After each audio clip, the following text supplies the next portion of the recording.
চানাচুর বাঙালির অতি পরিচিত একটি মুখরোচক খাবার। চায়ের আড্ডা থেকে শুরু করে স্কুল, কলেজ, অফিস কিংবা বাসাবাড়ি প্রায় সব জায়গাতেই এর চাহিদা রয়েছে।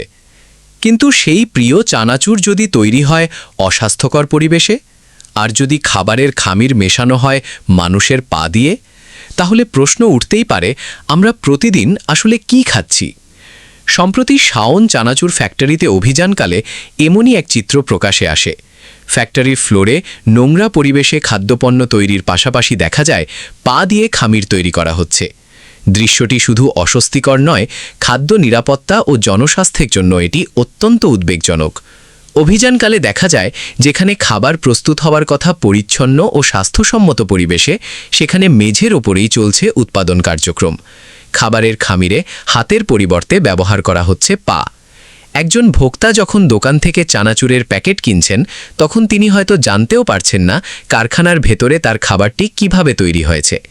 এখানেই সবচেয়ে বড় প্রশ্ন, খাদ্য উৎপাদনকারী প্রতিষ্ঠানগুলোর ওপর নিয়মিত নজরদারি কোথায়? এটি শুধু একটি কারখানার ঘটনা হিসেবে দেখলে ভুল হবে। দেশের বিভিন্ন এলাকায় মাঝে মধ্যেই অভিযান পরিচালনা করে প্রশাসন, ভোক্তা অধিকার সংরক্ষণ কর্তৃপক্ষ, খাদ্য নিরাপত্তা সংশ্লিষ্ট সংস্থা এবং অন্যান্য নিয়ন্ত্রক প্রতিষ্ঠান। অভিযানে কখনো জরিমানা করা হয়, কখনো কারখানা সিলগালা করা হয়, আবার কখনো পণ্য ধ্বংস করা হয়।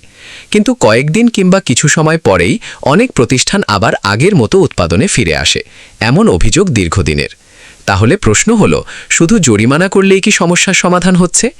যদি কোনো প্রতিষ্ঠান বারবার একই ধরনের অনিয়ম করে, তাহলে শুধু নামমাত্র জরিমানা দিয়ে কি তাকে সংশোধন করা সম্ভব? অস্বাস্থ্যকর পরিবেশে উৎপাদিত খাবার ভোক্তার জন্য নানা ধরনের স্বাস্থ্য ঝুঁকি তৈরি করতে পারে। অপরিচ্ছন্ন মেঝে, নোংরা পানি, অপরিষ্কার যন্ত্রপাতি, অপরিষ্কার কর্মী, খোলা অবস্থায় খাবার রাখা, এসবের মাধ্যমে খাবারে জীবাণু ও অন্যান্য দূষণ ছড়িয়ে পড়তে পারে। বিশেষ করে শিশু, বয়স্ক মানুষ এবং শারীরিকভাবে দুর্বল ব্যক্তিদের জন্য দূষিত খাবারের ঝুঁকি আরও বেশি হতে পারে। তাই খাদ্য নিরাপত্তা কোনো বিলাসিতা নয়, এটি মানুষের মৌলিক অধিকার ও জনস্বাস্থ্যের প্রশ্ন। প্রশ্ন হচ্ছে, অভিযান হবার পরও কেন একই ধরনের অনিয়ম বারবার দেখা যায়? শুধু জরিমানা করেই কি দায়িত্ব শেষ? কারখানা সিলগালা করার পর সেটি আবার চালু হচ্ছে কিভাবে? লাইসেন্স বা অনুমোদনের শর্ত মানা হচ্ছে কিনা তা নিয়মিত যাচাই করা হচ্ছে তো? আর সবচেয়ে গুরুত্বপূর্ণ প্রশ্ন, একবার অভিযানে ধরা পড়ার পর কোনো প্রতিষ্ঠান পুনরায় একই অপরাধ করলে তার বিরুদ্ধে আরও কঠোর ব্যবস্থা নেওয়া হচ্ছে কি? বিশেষজ্ঞদের মতে খাদ্য নিরাপত্তা নিশ্চিত করতে শুধু অভিযান নয়, প্রয়োজন ধারাবাহিক নজরদারি। প্রথমত, খাদ্য উৎপাদনকারী প্রতিষ্ঠানে নিয়মিত পরিদর্শন বাড়াতে হবে। দ্বিতীয়ত, শুধু জরিমানা নয়, গুরুতর ও পুনরাবৃত্ত অনিয়মের ক্ষেত্রে আইন অনুযায়ী কঠোর ব্যবস্থা নিতে হবে। তৃতীয়ত, কারখানা পুনরায় চালুর আগে সংশ্লিষ্ট কর্তৃপক্ষকে নিশ্চিত করতে হবে যে প্রতিষ্ঠানটি স্বাস্থ্যসম্মত পরিবেশ ও নির্ধারিত মানদণ্ড পূরণ করছে। চতুর্থত, ভোক্তাদেরও সচেতন হতে হবে। সন্দেহজনক বা অস্বাস্থ্যকর পরিবেশে তৈরি খাবার এড়িয়ে চলার পাশাপাশি প্রয়োজন হলে সংশ্লিষ্ট কর্তৃপক্ষকে অভিযোগ জানাতে হবে। একটি খাবারের প্যাকেটের ভেতরে শুধু চানাচুর থাকে না, থাকে একজন ভোক্তার বিশ্বাস।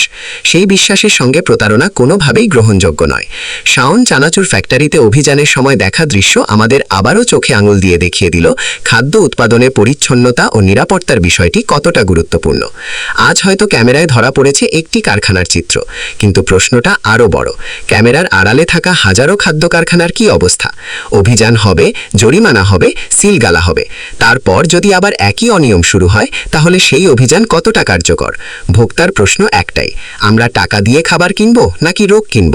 প্রশাসনের কাছে তাই দাবি, শুধু অভিযান নয়, চাই নিয়মিত তদারকি, কঠোর আইন প্রয়োগ এবং পুনরায় অপরাধ করলে দৃষ্টান্তমূলক ব্যবস্থা।